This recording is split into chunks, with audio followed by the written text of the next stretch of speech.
আচ্ছা, সারাদিনে তো আপনি অনেক জায়গায় অনেক সময় অনেকভাবে নষ্ট করছেন, হয়তো সেটা কাজে লাগতেও পারে, নাও লাগতে পারে। তো আমি আপনার কাছে 2 মিনিট সময় চেয়ে নিচ্ছি। আমি আপনার সাথে কিছু কথা বলবো, আপনি কথাগুলো মনোযোগ দিয়ে শুনবেন। আচ্ছা, এমনটা কি কখনো ভেবে দেখছেন যে ভবিষ্যতের চিন্তা আপনাকে কুরে কুরে খাচ্ছে?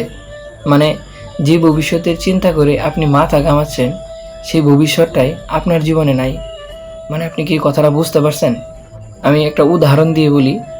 আপনি ভাবতেছেন আগামী শুক্রবারে, মানে আগামী 5 দিন পরে শুক্রবার আসবে, ওই শুক্রবারে আপনি কোনো একটা অনুষ্ঠান করবেন।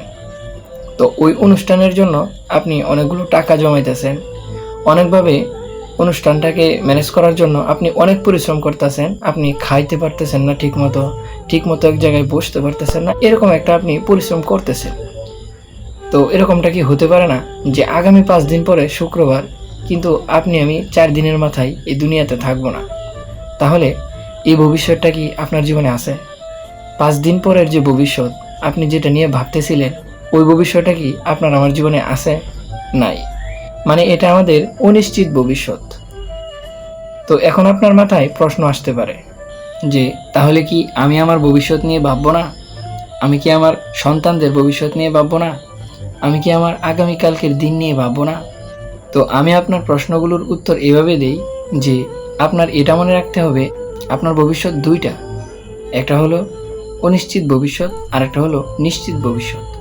তো এই বিষয়টাকে বোঝানোর জন্য আমি ছোট্ট আরেকটা উদাহরণ দেই। যে ধরে নেন, দুজন ব্যক্তি ব্যবসা করে। একজন ব্যক্তি সে সারাদিন ব্যবসা করে এবং দিনরাত এটাই পরিশ্রম করে সে তার ধন সম্পদকে কিভাবে বাড়াবে। আরেকজন ব্যক্তি সেও ব্যবসা করে, কিন্তু সে 5 ওয়াক্ত নামাজ আদায় করে। সে রাস্তা দিয়ে হাঁটার সময় অন্য একজনকে সালাম দেয়। সে দিনই কাজগুলো করে তারপর ব্যবসা করে। তো এখন এখান থেকে প্রথম যে ব্যক্তিটা, যে সারাদিন ব্যবসা করে, নিজে ঠিকমতো খায় না, সে ব্যবসার পিছনে সময় দেয় তার ধন সম্পদকে বাড়ানোর জন্য, ওই ব্যক্তিটা সর্ব অবস্থায় তার অনিশ্চিত ভবিষ্যতের জন্য সে খেটে যায়। আরেকজন ব্যক্তি যে 5 ওয়াক্ত নামাজ আদায় করে তারপরে সে ব্যবসা করে, সেই ব্যক্তি তার নিশ্চিত ভবিষ্যৎটাকে আগে প্রাধান্য দেয়। তো আমি আপনাকে এটাই বলবো, এবং বুদ্ধিমান ব্যক্তি ওই কাজটাই করবে, সে তার নিশ্চিত ভবিষ্যৎকে আগে প্রাধান্য দিবে। কারণ আমার আপনার যে দুইটা ভবিষ্যৎ, তার মধ্যে নিশ্চিত ভবিষ্যৎ ওইটাই যে আপনি এই দুনিয়াতে থাকবো না, আমাকে আপনাকে কবরে যেতে হবে, এটা আমাদের নিশ্চিত ভবিষ্যৎ। আর আমাদের অনিশ্চিত ভবিষ্যৎ হচ্ছে যে আমি এখন বা একটু পরে বাঁচবো কিনা সেটা আমার কোনো গ্যারেন্টি নাই, তবুও আমাকে আগামীকালকের জন্য ভাবতে হবে।